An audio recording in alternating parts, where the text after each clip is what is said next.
인사 나누겠습니다. 사랑합니다. 오늘 두 번째 충연 강단에서의 말씀인데, 첫 번째는 조금 제가 긴장이 돼서 보지 못했는데, 오늘은 제가 보기에 오른쪽 우편 2층에서 예배드리시는 우리 에바다 부서 수화 찬양이 참 은혜롭게 또 아름답게 보였습니다. 하나님의 은혜가 그 부서 위에 그리고 온 교우들에게 충만하기를 기원합니다. 디모데후서는 바울이 전한 마지막 편지입니다. 저는 이 디모데후서를 점점 더 좋아하고 사랑하게 되어가고 있습니다. 왜냐하면 그가 쓴 마지막 편지까지 잘 살펴보아야 사도 바울의 신앙의 전체가 어떠했는지를 이해할 수 있게 됩니다. 특별히 사도 바울의 신앙은 자기 혼자 만들어낸 신앙이 아니고 예수님께서 죽으시고 부활하시고 또 승천하시기 전에 제자들 앞에서 땅끝까지 이르러 내 증인이 되리라 명령하신 그 말씀을 가장 잘 실천했던 한 사람의 인생을 보여주기 때문에 그렇습니다. 바울은 자기 인생의 마지막이 다가옴을 느낍니다. 로마 감옥이었죠.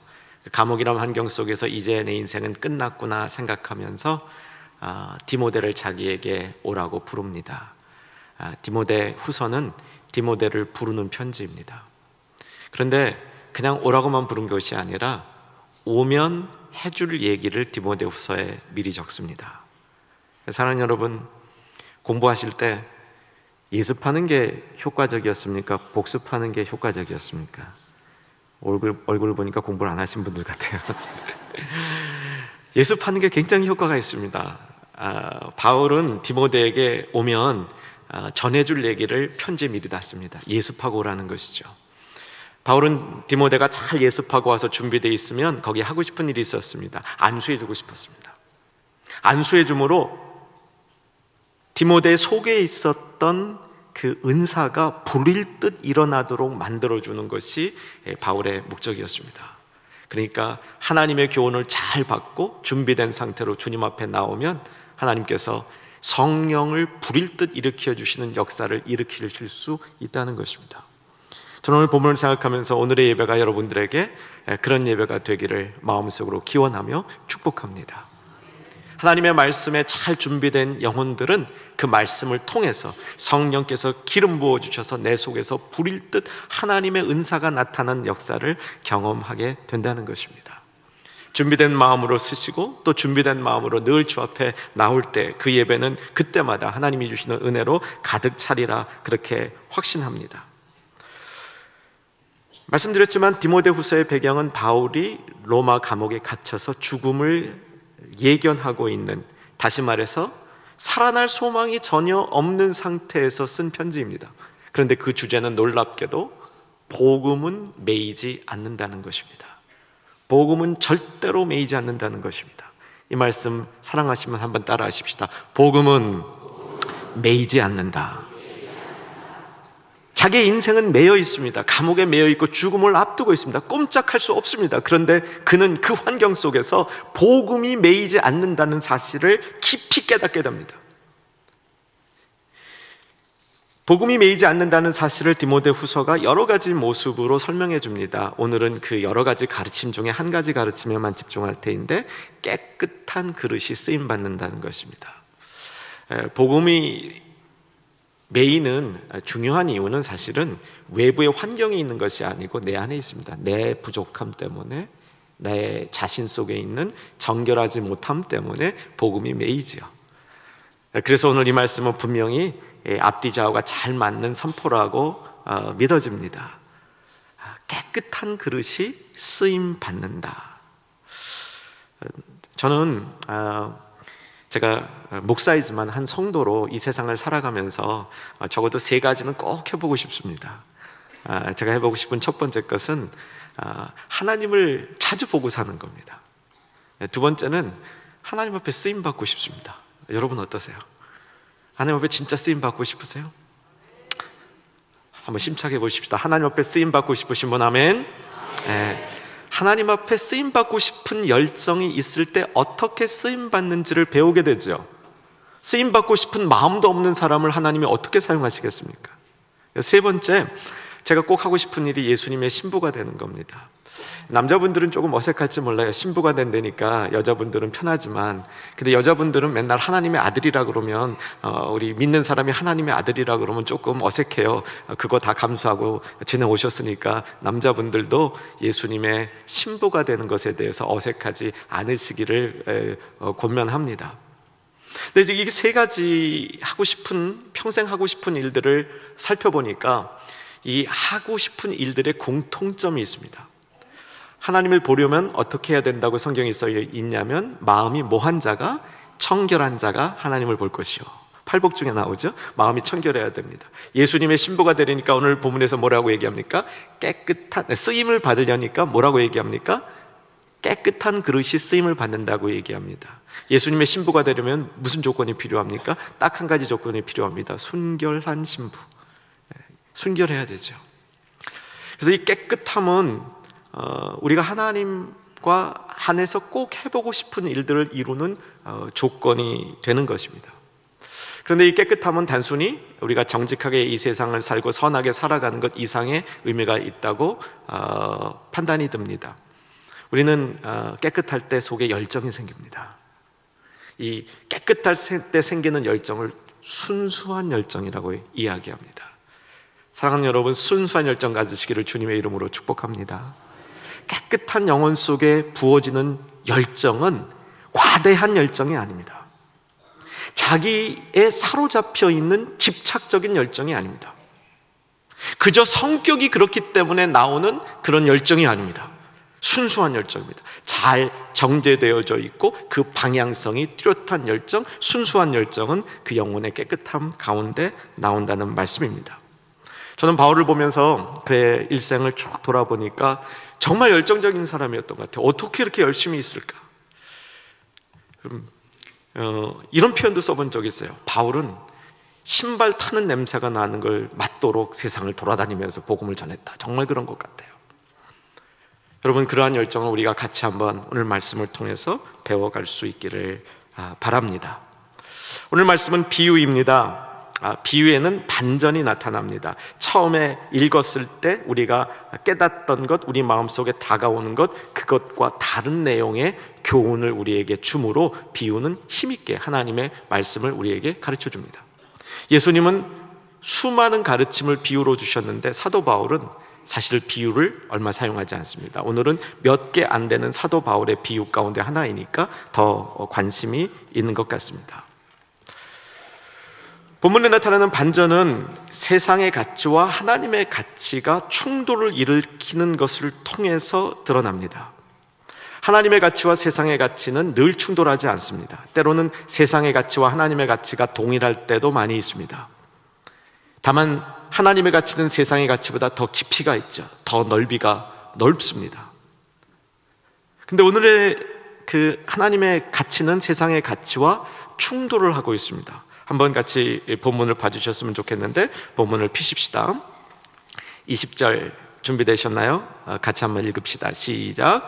큰 집에는 금그릇과 은그릇뿐 아니라 나무그릇과 질그릇도 있어 귀하게 쓰는 것도 있고 천하게 쓰는 것도 있나니, 계속 그러므로 누구든지 이런 것에서 자기를 깨끗하게 하면 귀히 쓰는 그릇이 되어 거룩하고 주인의 쓰임에 합당하며 모든 선한 일에 준비함이 되리라.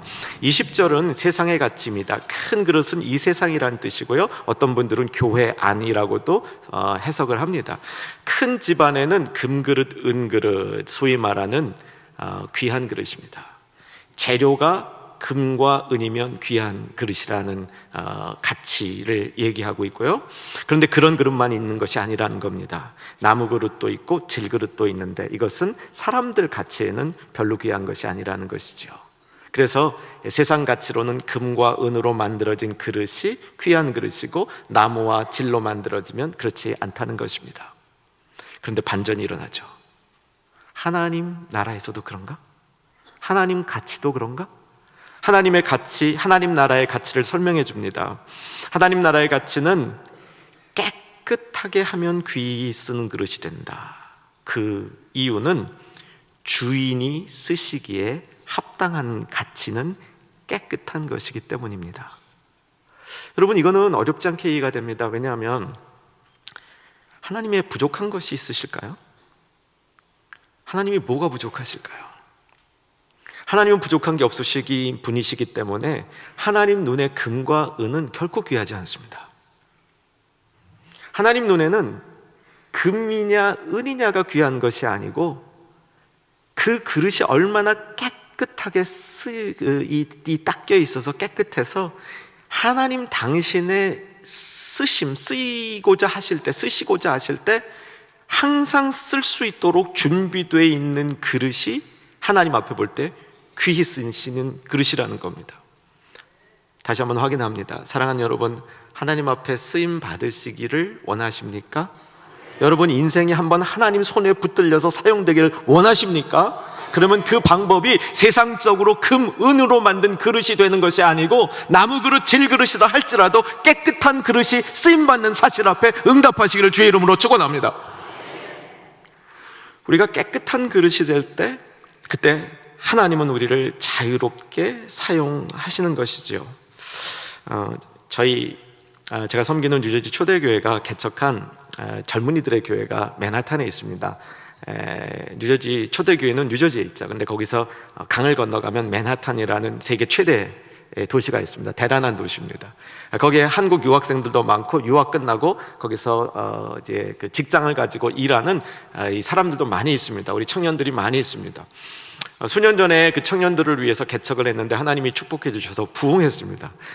맨하탄 최대 교회가 됐습니다. 그 교회를 섬기는 담임 목사님하고 이제 자주 대화를 하는데 이 목사님은 그러시는 거예요. 요즘 청년들 불쌍하대요. 스펙을 좀 넓혀보려고 미국 유학 와서, 그것도 맨하탄에 유학으로 와서 디자인도 공부하고 음악도 공부하고 금융도 공부하고 여러 가지 공부해가지고 전 세대가 어른 세대죠. 어르신 세대들이 갖지 못하는 놀라운 스펙, 그러니까 자기 어떤 자기의 배경들을 굉장히 넓혀놨는데, 그러면 좀 잘 쓰임 받을 줄 알았는데, 그러면 금그릇 은그릇 된 줄 알았는데, 문제가 뭐냐면 주변을 둘러보니까 다 금그릇 은그릇만 있는 거예요. 주변에 다 자기 같은 스펙을 가진 사람들이에요. 그러니까 전 세대, 이전 세대의 어르신들이 갖고 있던 그 프레셔, 그것보다 더 많은 이런 눌림을 갖고 있다는 겁니다. 나는 이렇게 더 많이 공부했는데, 더 열심히 했는데, 그런데 돌아보니까 자기를 쓰겠다는 사람이 없는 거예요. 이전 세대는 그 정도 스펙을 가지고 있으면 누구든지 오라 그랬는데 지금은 오래는 데가 없다는 겁니다. 여러분, 쓰임받는 것이 금그릇, 은그릇에 있지 않다는 사실을 우리가 금방 판단할 수 있습니다. 여러분, 이 시대에 쓰임받기를 원하시는 분들은 오늘 말씀에 귀 기울이시기 바랍니다.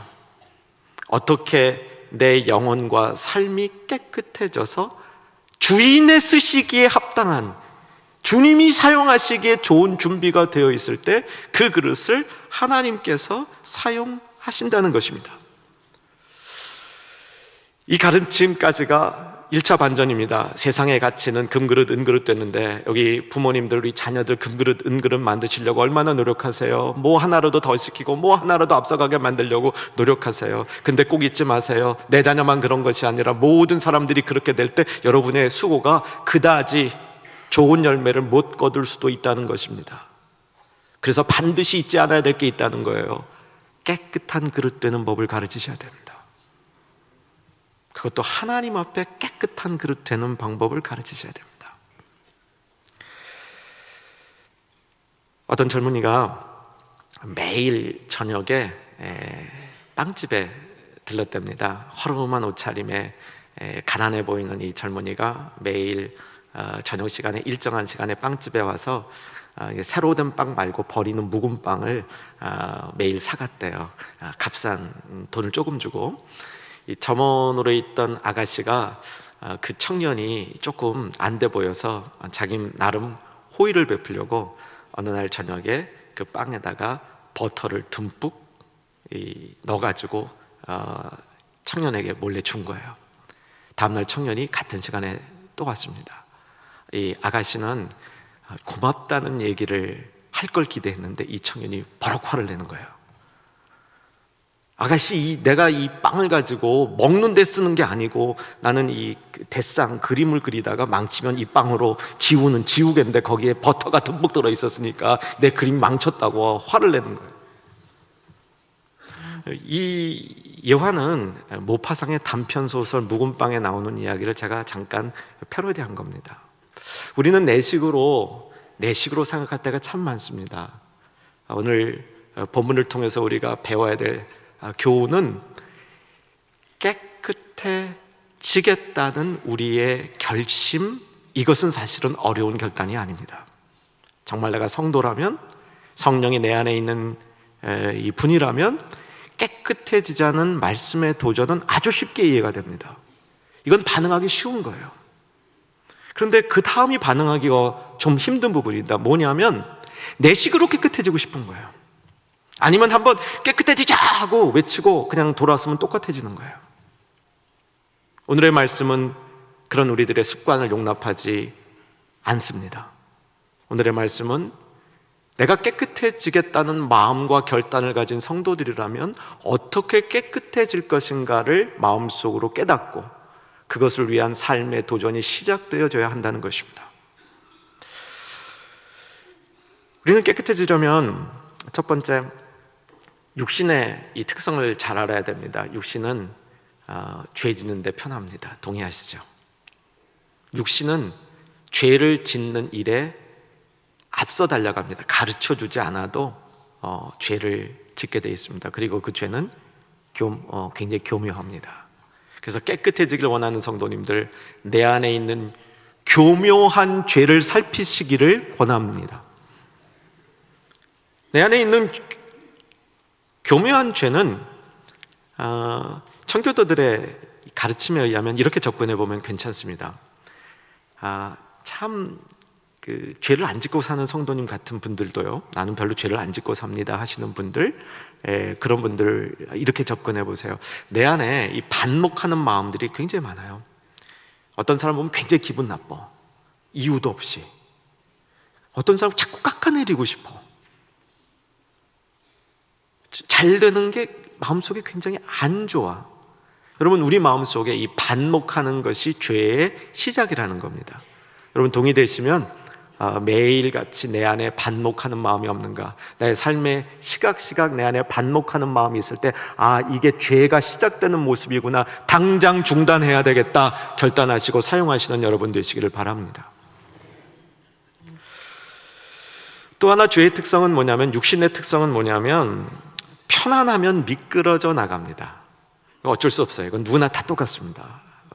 목사이든 장로든 권사든 어떠한 정도의 신앙의 이 훈련을 했든지 간에 편안하면 신앙에서 미끄러져 나가는 것이 육신의 속성입니다. 그것은 영혼의 훈련과 별 관계없이 육신의 속성이기 때문에 육신에 있는 사람들은 대부분 다 일어납니다. 그래서 여러분, 내가 한 달 전에 굉장히 은혜 받았습니다. 내가 그때 아주 받은 은혜는 이 하늘을 참 치솟을 정도로 나는 은혜를 받았습니다. 그 은혜가 지금 있다는 보장이 없습니다. 심지어 어저께 받은 은혜도 다음날 아침에 그 은혜가 남아있다는 보장이 없습니다. 그래서 저는 이렇게 선포하고 저 자신에게 적용합니다. 은혜 생활은 하루 단위다. 하루 단위에 하루 단위. 이게 근데 나쁜 것만은 아닙니다. 여기 장점도 있어요. 어떤 장점이 있냐면, 내가 오늘 신앙에 실패해서 아주 저조한 상태에 있다 할지라도 다음날 아침에 일어나서 주 앞에 나갈 때 내 신앙이 회복될 수도 있습니다. 그것도 하루 단위예요.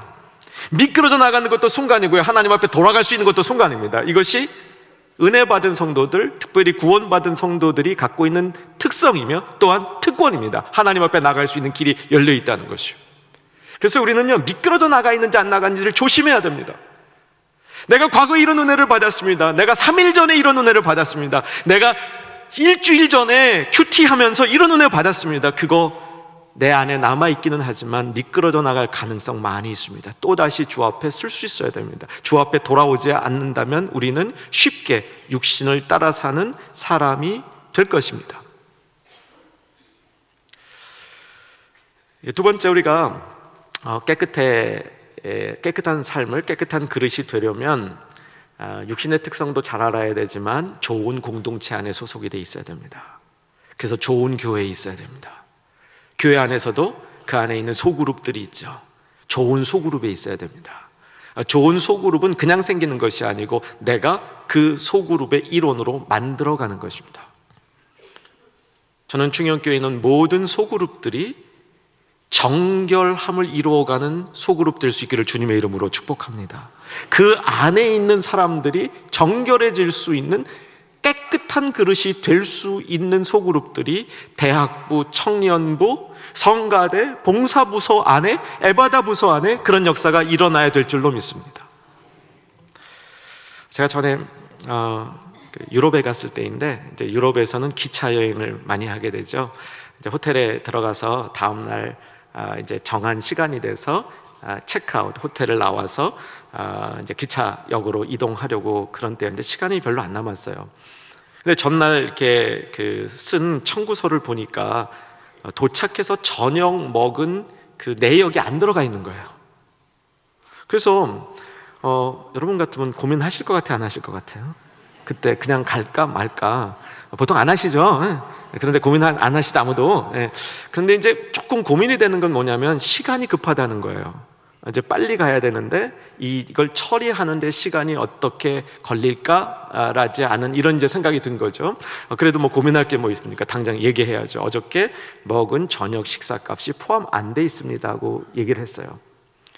그 얘기를 듣는 순간 거기서 이제 서비스해 주시는 분이 저를 이상하다는 눈으로 보는 거예요. 그리고 어저께 제가 먹은 저녁을 그게 이제 얼마짜리였는지 찾아내는데 엄청 고생을 하는 거예요. 주변에 물어보는데 이게 없는 거야. 나중에는요, 거기서 일하시는 분들이 저를 이상한 눈으로 보고 있는 거예요. 제가 이상한 사람 됐어요. 그리고 이제 뭐 시간이 다가오는 거예요. 이제 떠날 시간이 다가오니까 빨리 가야 되는데 저도 급한 거예요. 제가 그때 무슨 마음이 탁 드냐면, 야, 이럴 때 네가 지금 하고 있는 일이 옳은 일이야. 그 얘기해 주는 사람 한 사람만 있었으면 좋겠어요. 다 이상하게 눈으로 보니까 제가 이상한 사람 된 것 같아. 제가 이상한 사람이었나요? 아니잖아요. 여러분, 믿음의 공동체가 깨끗한 그릇이 되려면 깨끗한 삶을 사는 사람들끼리 모여 있어야 됩니다. 사랑하는 여러분, 여러분이 섬기시고 정말 주님이 사랑하는 이 교회가, 이 교회 예배드리는 이 교회에 등록된 모든 성도님들이 깨끗한 그릇으로 변화될 수 있는 그런 깨끗한 교회 되기를 주님의 이름으로 축복합니다. 바울이 외친 구호가 하나 있습니다. 바울은 이게 가끔 구호를 외치는 것 같아요. 저도 구호 외치는 걸 좋아합니다. 그런데 구호만 외치고 끝나는 건 아주 싫어합니다. 구호를 외치면 그 구호가 내 마음속에 더 잘 기억이 되거든요. 그래서 그 기억된 하나님의 말씀 구호가 우리 삶에 잘 적용될 수 있다면 참 좋습니다. 그래서 구호를 자주 외치면서 그 외치는 구호의 핵심 의미가 변질되지 않도록 지켜야 한다면, 지킬 수 있다면 구호 외치는 것은 좋다고 생각합니다. 바울이 외친 구호 하나를 소개해 드리려고 그러는데 같이 한번 성경을 피셨으면 좋겠습니다. 빌립보서 피십시다. 빌립보서 1장 피시고요, 317쪽으로 가면 1장 9절과 10절 말씀이 나타납니다. 빌립보서 1장 9절과 10절에는 사도 바울이 성도들을 위하여 한 축복 기도 내용이 거기에 담겨 있습니다. 9절 제가 읽어드립니다. 내가 기도하노라 너희 사랑을 지식과 모든 총명으로 점점 더 풍성하게 하사 너희로 지극히 선한 것을 분별하며, 그 다음이 중요한 부분입니다. 여러분이 읽습니다. 시작. 또 진실하여 허물 없이 그리스도의 날까지 이르고. 저는 이게 바울이 구호였다고 생각합니다. 깨끗한 그릇이 되기 위해서 자기 자신에게 계속적으로 반복시켰던 구호였다고 믿습니다. 진실하여 허물 없이 그리스도의 날까지 이루고. 여러분, 깨끗한 그릇이 되는 것은 순간의 자기 점검만으로 되지 않습니다. 깨끗한 그릇이 되는 것은 깨끗한 공동체 속에 있으면 대단히 유익하지만 그것만 갖고 되지도 않습니다. 깨끗한 그릇으로 쓰임받기 원하시는 분들은 바울이 외쳤던 구호의 마음을 좀 들여보시기 바랍니다. 진실하여 허물 없이 그리스도의 날까지 이루고. 한번 우리 같이 따라 하십시다. 진실하여 허물 없이 그리스도의 날까지 이루고. 이것이 나의 삶의 원함이 되신 분. 아멘. 네. 진실하여 허물 없이 그리스도의 날까지 이루는 저와 여러분이 될 때 하나님은 그 그릇을 사용하시고 그 그릇을 멋지게 주님 위에서 쓰신다는 말씀입니다. 저희 외할아버님을 좀 소개하려고 그래요. 저희 외할아버님은 이제 오래전에 주님 품에 가셨는데 제가 아는 한 가장 행복한 죽음을 맞이하신 분이세요. 함경도 분입니다. 함경도 분인데 이 평양에 사시는 외할머니를 만나서 평양으로 장가 오신 것 같아요. 저희 외할머니는 정말 총기 넘치는 여자분이셨어요. 그래서 제 어릴 때 기억은 외할아버님이 늘 외할머니 리더십 안에 계셨던 것 같아요. 함경도 아버지가 이 평안도 여자를 만나가지고 그렇게 이제 쥐어 사신 거죠. 저희 외할아버님은 선생님이셨습니다. 지리를 전공하셨고 역사를 부전공하셔서 지리 공부하실 때 금강산을 7번 완주하셨대요. 제 어릴 때 금강산 얘기를 하시면 눈앞에 금강산을 보는 것처럼 얘기를 하셨어요. 이화여자대학교 교수셨는데 70세에 은퇴하시고 그 다음부터 10년 동안 지리에 관련된 책을 2권 쓰셨습니다. 세계지리, 한국지리. 그 다음에 무슨 책을 또 쓰셨냐면 성서에 관련된 지리를 쓰시고 마지막에는 평신도가 성경 주해에 도전하셨습니다. 그 책의 이 수준은 대단히 높지 않아요. 그런데 저는 그 책을 쓰신 것에 대해서 너무 감사합니다. 할아버님은 90세 조금 넘으신 나이에 책을 10년 동안 준비하셔서 쓰시고 출판사에 그 책을 원고를 맡기시고 돌아오시는 길에 공원 벤치에 앉아서 따뜻한 봄날에 햇빛을 맞으시면서 그대로 주님 품에 가셨습니다. 제가 보는 한 가장 아름다운 죽음을 맞이하신 분이세요. 근데 이 할아버님의 그 평생 구호가 뭐셨냐면 성실해야 된다는 거예요. 저한테도 성실에 대해서 그렇게 많이 말씀하셨어요. 근데 70세 이후에 정말 예수님 손에 붙들려서 그 전까지는 정말 할머니 총기에 눌린 어접지 않은 신앙인에 있다가 70세 이후에 독립한 신앙인이 된 것 같아요. 그러면서 자신의 신앙을 키워가시는데 그 이후에 진실하심이 그 삶에 나타나요. 성실과 진실이 저희 할아버님의 그 모습을 딱 보여주는 2 단어였습니다. 사랑하는 여러분, 진실한 것만 오래갑니다. 깨끗한 것만 오래갑니다. 오래 갈 수 있기를 주님의 이름으로 축복합니다. 진실하여 허물 없이 그리스도의 날까지 이루고. 바울은 어떻게 쓰임 받을 수 있는가의 문제를 우리에게 명쾌하게 가르쳐 줍니다. 세상의 가치인 금그릇, 은그릇, 그것 못됐다고 낙심해서 있던 성도들 일어서시기를 주의 이름으로 권합니다. 금그릇, 은그릇 아무 상관없습니다. 주님 손에 쓰임받는 그릇은 깨끗한 그릇이며 그 깨끗한 그릇만 오래갑니다. 진실하여 허물 없이 그리스도의 날까지 이르겠다. 이것이 사도 바울의 구호였습니다. 어떻게 하면 하나님께 쓰임받는 그릇이 되는지를 알고 있었던 한 사도의 삶의 방법이었습니다. 사랑하는 여러분, 십자가의 복음 참 우리에게 익숙한 말씀이며 구호입니다. 십자가의 복음이 진정한 능력이 되려면 십자가의 복음 안에는 십자가의 순결함이 있어야 됩니다. 그 십자가의 순결함이 사랑하는 성도님들을 깨끗한 그릇으로 만드실 줄 믿습니다. 깨끗한 그릇만 사용받는다는 이 천국의 원리 앞에 반응하시고 그렇게 우리의 삶이 집중될 수 있기를 주의 이름으로 축원합니다.